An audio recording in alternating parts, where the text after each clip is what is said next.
What's good to YouTube? It's your boy Legend2smoove back with another video. I'm sorry it took so long. I've been kind of busy this week. But we back, and today we reacted to my boy JxmyHighroller. If you know what's it called, he's really one of the best basketball content creators. Well, not on content. I mean, he make content. Everything is content.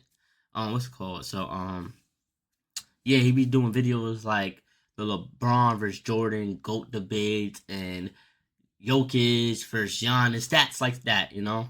So, as you can see, the title, the craziest trade in NBA history. Now, you don't know, if you've been living under a rock for the last couple days, Luka Doncic of the Dallas Mavericks, I'm thinking about Cleveland, sorry. The Dallas Mavericks have been traded to the Los Angeles Lakers for Anthony Davis, Max Christie, and a first-round pick in 2029. Now, I have my own feelings about this trade. I already talked about it. I already made a video. So if you want, you can go watch that video. It's a couple days ago. But we're going to watch what JxmyHighroller has to say about the craziest trade in NBA history. Yeah, Giannis. Oh, yeah. Did I see what Giannis said? About, what he said? That he want all the Europeans to go to big markets. He said Luka to the Lakers. Then he said, Jokic to the Knicks, I believe. So, Giannis, where you going? It better not be Boston. Yeah. And then, what's his name? Right here. Well, I'm pointing like I can see.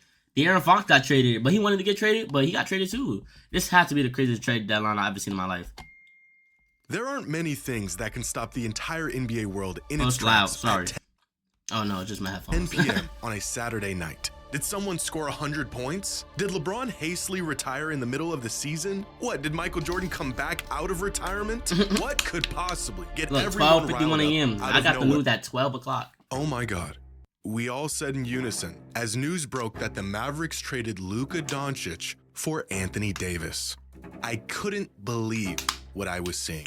I figured this was just some big elaborate hack job, and I was waiting for follow-up tweets saying, false alarm, the Mavericks actually aren't brain dead. I can't believe you guys fell for it. But within minutes, it was clear that this trade was unfortunately very real, and the Mavericks are in fact out of their minds. The same player who Mark Cuban said he would rather leave his wife before giving up. The same player who was responsible. And people were coming after Mark Cuban. Don't go after Mark Cuban. It wasn't his fault. He sold majority of the team. Like he don't oversee the operations of the team no more. So he's not like involved with the business decisions and stuff. But people have been giving Mark Cuban a lot of hate. But excuse me, he didn't have much to do with it. It was Nico Harrison and the owners, the Addison family, whatever. And I don't know if y'all been hearing the rumors about the ratings and stuff. That they traded Luka Doncic because they couldn't get this is what I heard. I'm not saying it's true or not, but the owners traded Luka because the state of Texas denied them to like build a casino, and they want to promote gambling because they're from Vegas, and I guess this is like their way to like tank the team. Like, cause I seen this is actually the truth that they refunded seasonal ticket holders for the Dallas Mavericks. So I don't know. For a third of the organization's finals appearances, the same player who by the grace of God miraculously fell into their lap 7 years ago is now gone. And after looking at the reported details of this exchange, how it went down and who was involved, this is, without exaggeration, the most shocking trade in NBA history. Hey, we got AD now. When I'm recording this is Thursday evening / night. AD's not playing against the Celtics, so we gotta see how the Mavs do. Max Christie, shout out to you, my boy. I've been seeing you hooping on the Lakers too, and you really got better. So I see that you made your 4 threes on your debut with the Mavs. I'm sorry that we lost, but hey, man, I like when I see from you, Christie. Young Kobe. You look like Kobe. I don't care what nobody say. Today's video is sponsored by I'm sorry. Even DraftKings wager. Not here for only ads. Just the Luka AD. Oh, my bad. Now that we've had about a day to digest the Luka AD trade, by now the reality of the situation should be setting in. Yeah, it has not. A trade so It is. insane Oh, that's just that 3 days ago fans he made are it, now so. theorizing if the league did it for the sake of ratings. Imagine concocting a deal so heinous that your fans literally think you're doing it for clout. That is how crazy this trade is. And there's about That's a all. dozen reasons why this is legitimately the most shocking deal we have ever seen. First, according to multiple sources, none of the players even knew this trade was happening. Not Luka, not Anthony Davis, not even the Lakers GM LeBron James. As some sources put it, this deal materialized in the shadows.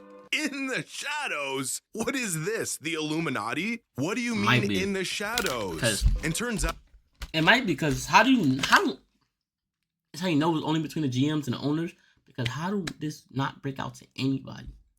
Luka is a top 3 player in the league, and you're telling me nobody knew? That's good, man. I don't know. This was the cleanest way this deal could have gone down, because the next component that makes this truly the craziest trade to ever happen, Luka never requested a trade. He's been in Dallas his entire career, and outside of a few rumors, nothing suggested he wouldn't be a lifer in that organization. There wasn't any buildup, there wasn't any reports of a disgruntled Luka making demands. It just happened out of the blue, which is reason number 3. The Mavs just traded away a top 3 asset in the NBA without even shopping him. No bidding wars, no asking around and assessing other offers. That's the thing I don't understand, right? I know how it is when you tell a player you're going to trade them, they might start doing stuff, giving backlash to you, whatever. But if you was going to trade him, at least shop. You never know, you could have got.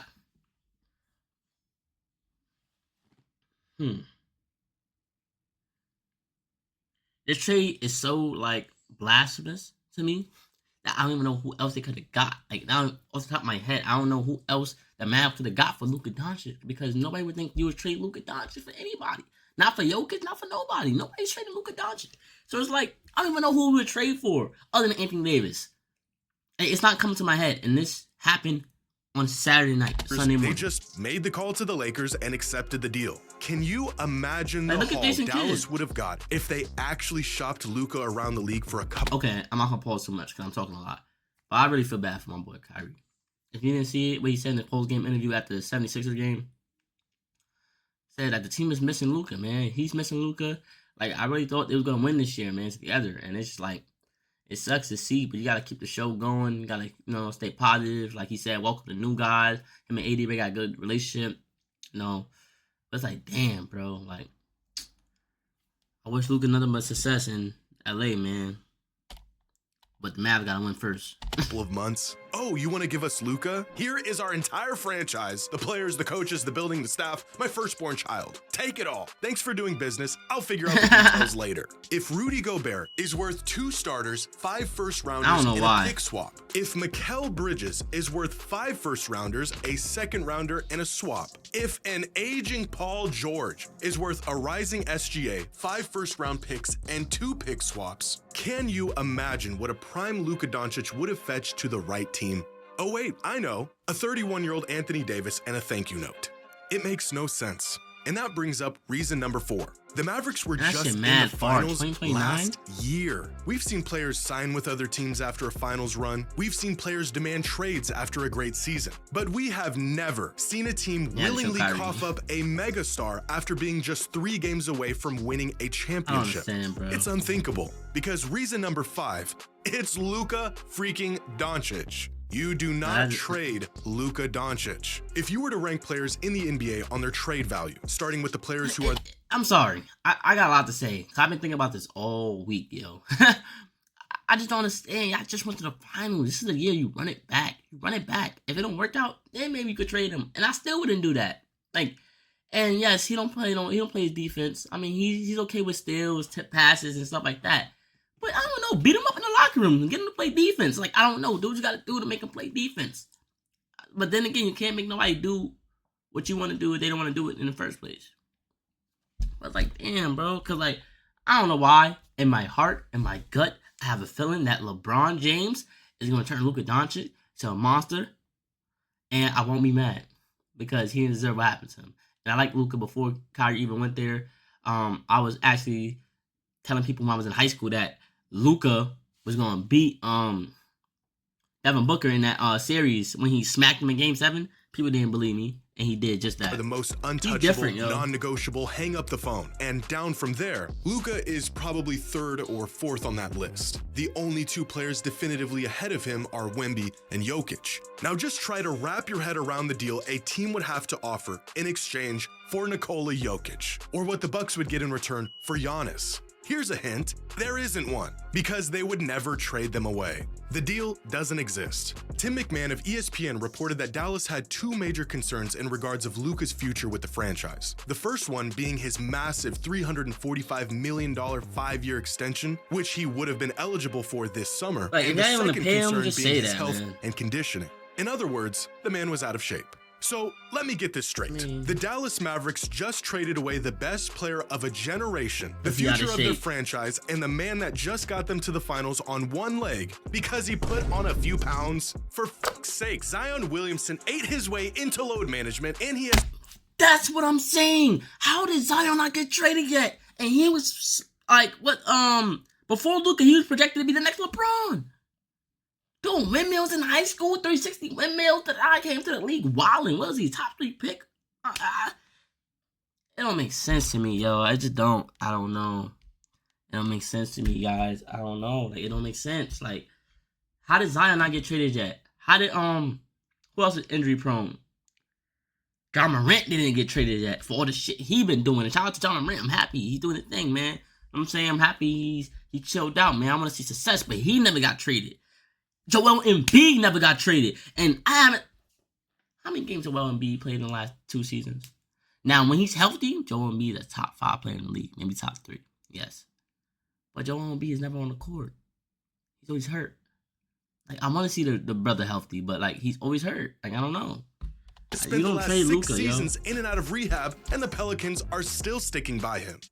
Now, Zion didn't deserve that stray. Seems like a nice guy. I wish him the best. No, he do seem like a nice guy, but you get the point. We are now over a decade into the process. That's how true it is. That's how true it is. To move on from Embiid. It's one thing for a franchise player to want out, to sign with another team if they aren't happy and the opportunity presents itself. But for a franchise to pull the trigger and get rid of a megastar in his prime because of constant conditioning issues is criminal. There's really no precedent or great comparison for a trade like this. Because in the past, even when teams did trade a superstar, there was context behind those trades that at least made it seem justifiable. Either the star was exiting their prime and the team was trying to salvage some value before they inevitably left, or despite how good the star was, the team wasn't finding much postseason success and wanted to go in a different direction. Or the star was bound to leave anyways, made it known, and the team had no leverage, so they were essentially forced into the trade. This deal between the Mavs and the Lakers has none of those elements involved. Luka didn't request a trade, he's 25 years old in his prime, and the Mavericks championship window just opened up.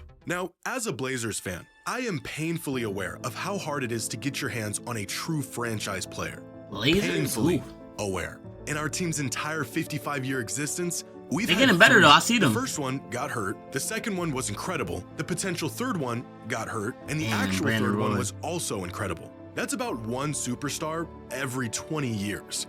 What does the lackluster history of my team have to do with this trade? Well, because the Mavericks should know a thing or two about keeping their hands on a generational talent. Because in their franchise's history, they've only had 2 of them, Dirk Nowitzki and Luka Doncic. The first one spent his entire 21-year career in Dallas, facing ups and downs and winning arguably the heaviest and most challenging championship of our lifetime. And the second one, they traded away for AD in a box of scraps after just 6.5 seasons of a promising career. Matt Chris is not a box of scraps. Every fan of a non-major market team knows all too well, generational talents only come along once in a generation. The Mavericks aren't some hotspot for superstar talent. They don't get real chances to win it all often. Just 3 trips to the finals in 45 years. One of those trips at the hands of the guy who they just sent packing. They cannot afford to roll the dice and hope for greener pastures like some other teams can. You are not the Lakers. You get a player like Luka and you lock that man in and throw away the key. What are we doing? It could be another 20 years before a player of Luka's caliber puts on a Mavericks jersey. And the team traded him away because he was mildly out of shape. It makes me sick. This is coming from a desperate man who's got 18 years left before I see another Dame. Which brings us to Damn. their second concern. Again, according to sources, the Mavericks were not keen on giving Luka an extension that would have made him the highest paid player in the league. But if the third best player in the world, who gets better in the playoffs, is a perennial MVP candidate who's hitting his prime, isn't worth paying, then who the hell is? Dallas said that this was a win-now trade, an oxymoron of a statement considering who they just traded and where he just got them last season, but superstars win championships. Superstars also cost a lot of money. And if you're not willing to empty your pockets, how committed are you to actually winning? In what world has being cheap Kyrie and K would have won that year if Kyrie didn't get hurt. Ever won a team a title? It just seems completely counterintuitive to what they're trying to accomplish. Now, the implications of this trade for the Lakers are just as drastic, but for entirely different reasons. For starters, this will be the first time in LeBron's entire career, youth, high school, NBA, a lifetime of basketball, where he won't be the best player on his team, which is already a huge adjustment for him and the team as a whole, but specifically because Luka and LeBron essentially do the same exact thing. Oversized on-ball floor generals with elite scoring abilities. In fact, they not only have the same skill set, they take on the exact same roles on the court. LeBron has always initiated the offense, even if it meant relegating point guards to other positions. And this usually worked in the past because no one did what LeBron could do nearly as good as he could do it. But now there's a guy who can do what LeBron can do, only better. So that means unless Luka and the Lakers are okay with him getting neutralized, LeBron will have to truly play off ball and within the flow of the offense for the first time in about 2 decades. 2 LeBrons on 1 team. Sounds great in theory, probably a bit redundant. Which leads me to believe the Lakers are actually playing a longer game with this trade. Hell yeah, they playing for the franchise. Are the ones that approached LA with this trade. And despite the Lakers playing fairly well as of late, I think they knew their chances of winning another title with the LeBron-AD duo was getting slim. So with the option of trading away key pieces and tripling down on a 40-year-old LeBron to carry them to the promised land, or trade for a megastar that just showed up on their doorstep 5 minutes ago, they couldn't book AD's flight to Dallas quick enough. Which makes me think this move was the first step into the post-LeBron era in Los Angeles. As we all know, LeBron will more than likely retire within a season or 2, and the Lakers needed a new face for their franchise. And they just got it. Inexplicably, miraculously, in the most Lakers way imaginable. I always wondered what LeBron's final years would look like, how he would go out, who would be around him, but never in my wildest dreams did I imagine it would be playing second fiddle to Luka Doncic in a Lakers jersey. All in all, it seems like the Mavericks won this trade, if you zoom way in and look at this in an 18-month window. But zoom out, and the Lakers are looking around asking themselves how they just pulled off a bank heist. With AD, the Mavericks lineup looks good, possibly a winning formula. But the Lakers got Luka Doncic, and in 20 years, fans will look back and wonder how one of the greatest players of all time in his prime was traded away on a random Saturday night.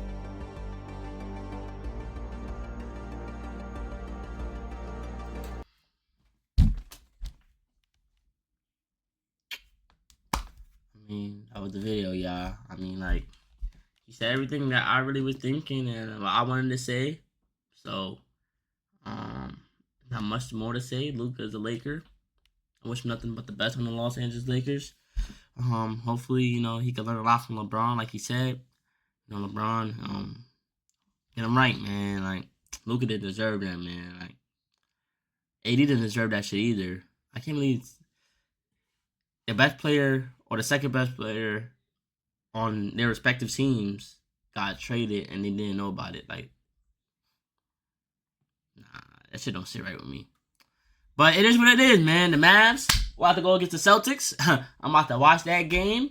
If we get blown out, I might have to take a day to recover because we've been losing a lot of games lately. But don't worry, we're gonna get back once our team get healthy. But hope y'all enjoyed the video. I will react to more JxmyHighroller because I watch his videos off camera, and now that I record, I'm gonna start recording and my reactions. And yeah, man, the craziest trade in NBA history. Shit, might be in history. Like, I never seen nothing like it in my life. My mom actually recorded me because I started screaming at 12 o'clock at night like a weirdo. My mom got my reaction to it, and it's just like, I look back at it, it's like, no, it was warranted. Like, how I reacted and screamed out loud and everything I said, I was, like, in utter shock. But it was warranted. But now I calmed down. So you know, this is what it is. But thank y'all for watching. I hope everybody have a good day, have a good week, and we're gonna keep posting. So I'm gonna see y'all. Peace.